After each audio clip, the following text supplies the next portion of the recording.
하나님은 체가 없습니다. 그래서 모든 만물을 하나님의 체로, 아담을 하나님의 얼굴로 나타낸 것입니다. 그것이 창조 이상입니다.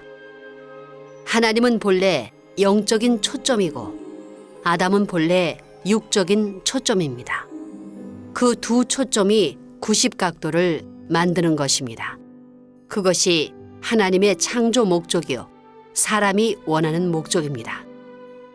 아담과 해와가 타락하지 않았다면 저 나라에 가서 아버지 어머니로 영원히 나타날 것인데 타락했기 때문에 그럴 수 없는 것입니다.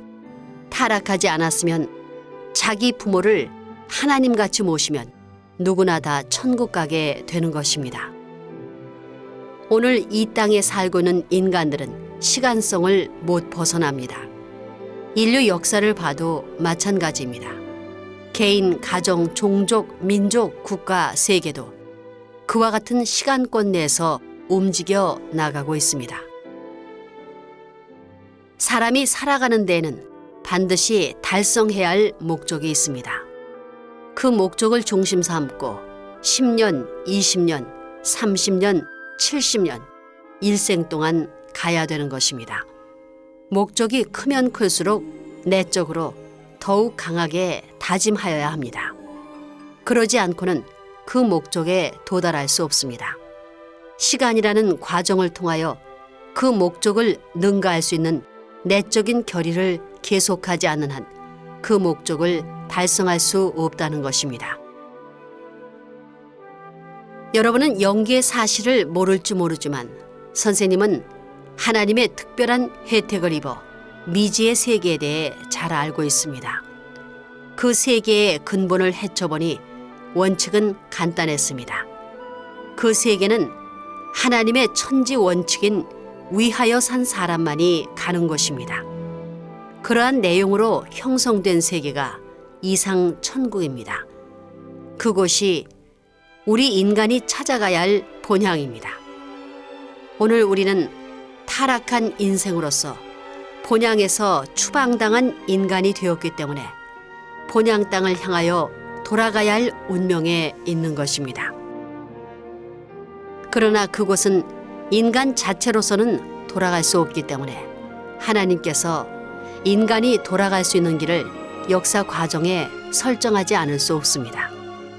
그래서 그 민족의 문화 배경, 풍습 혹은 전통에 따라서 수많은 종교를 세워 수습해 나왔습니다. 그렇게 수습하기 위한 훈련장으로 세운 것이 종교입니다. 그러니 종교는 본향 땅으로 돌아갈 수 있는 자격자를 연마시키는 훈련 장소입니다. 동서사방의 문화 배경에 따라 높은 데로 전진할 수 있는 하나의 통일된 종교 세계로 이끌어 나오고 있습니다. 그런 본향의 곳으로 지도해야 할 종교이기 때문에 종교는 무엇을 가르쳐 주느냐? 위하여 살라는 것을 가르쳐 주지 않을 수 없습니다. 그래서 고차적인 종교일수록 위하여 살아야 된다는 원칙을 강조해야 되겠기에 온유 겸손하라고 하는 것입니다. 무사람을 높이고 그들을 위하는 자리에 서라는 것입니다. 희생 봉사라고 가르치는 것입니다. 그 이유는 그 나라의 법도에 맞는 훈련을 해야 하기 때문입니다. 인생의 갈 길이 무엇이냐? 하나님의 사랑을 점령하는 것이 인생의 갈 길입니다. 하나님의 사랑을 점령하는 것이 인생이 가야 할 최고의 종착점입니다. 이 길은 남자도 여자도 다 가야 됩니다. 모든 사람이 다 가야 하는 것입니다. 인생의 갈 길은 무한하신 사랑의 하나님을 찾는 것입니다. 10번이고 100번이고 죽을 고비를 거쳐서라도 죽어서라도 끊임없이 찾아가야 할 하나님의 사랑을 찾는 것이 인생의 최고 갈 길입니다. 우리는 본래 영생체로 지음받았습니다. 참사랑을 중심한 대상체인 나는 영원한 생명체라는 것입니다. 그러니 영계에 가면 자유로운 것입니다. 그래서 생애 기준으로 첫째가 선악의 기준입니다.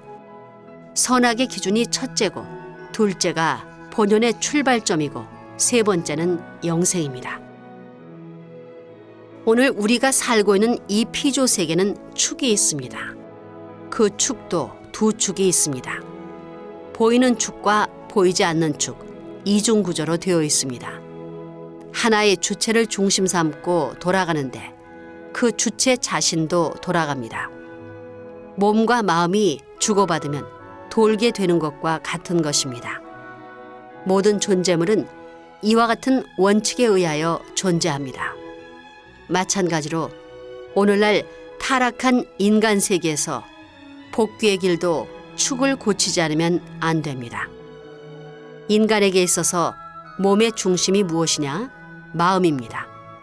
마음을 중심 삼고 몸이 연결되어 있기 때문에 몸은 마음을 중심 삼고 도는 것입니다. 마음의 명령에 몸이 움직입니다. 마음이 동으로 가라 하면 동으로 가야 되고 서로 가라 하면 서로 가야 됩니다. 몸을 제멋대로 할 수 없습니다. 인간에게는 몸과 마음이 있고 마음 위에 영이 있으며 영 위에는 하나님이 계십니다. 그러므로 인간은 하나님과 완전히 하나 되어야만 완전한 사람이 되는 것입니다. 사람은 비록 작은 하나의 개체지만 전체의 역사를 대신한 존재요. 미래의 모든 인연을 대신하는 존재이기 때문에 천주적인 가치를 지니고 있습니다.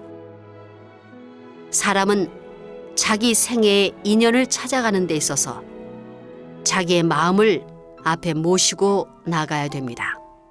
이것이 천륜입니다. 마음의 명령에 복종치 않는 자는 하늘이 때립니다. 지금까지 하늘은 역사 노정에서 인간에게 양심대로 살되 물질적인 악의 조건에 걸리지 말라고 하였습니다. 그러면 인간의 양심은 천륜을 100% 닮았느냐? 그렇게 되어 있지 않고 수많은 장벽이 가로막혀 있습니다. 천국 관문 앞에 곡절의 문이 가로놓이게 된다는 것입니다. 이것이 기독교에서 말하는 심판의 관문입니다.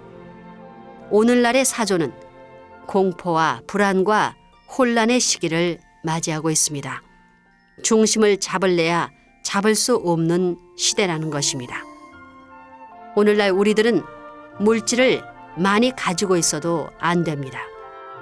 왜냐하면 하나님이 사람을 지을 때 몸과 영인체로 지었는데 영이 중심이기 때문입니다. 공명이란 진동할 때 주파수가 같음을 말합니다. 인간은 영원히 살 수 있는 우리의 내적 사람과 지상 천국에 살 수 있는 외적 사람이 사랑을 중심 삼고 공명될 수 있어야 합니다. 공명할 때는 음파가 같아야 엮어지는 것입니다. 그러면서 돕니다. 도는 데는 그냥 도는 것이 아니라 핵을 중심 삼고 도는 것입니다. 마찬가지입니다.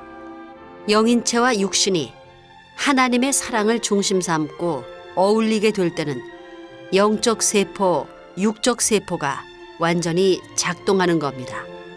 그렇기 때문에 눈이 완전 작동할 때는 천상천하, 지상천하가 다 보이는 것입니다. 인간을 보게 되면 마음과 몸 이중 구조로 되어 있습니다. 남자도 그렇고 여자도 그렇습니다. 남자도 여자도 마음 사람과 몸 사람으로 되어 있습니다. 그래서 남자 여자를 합하면 네 사람이라고 할 수 있습니다.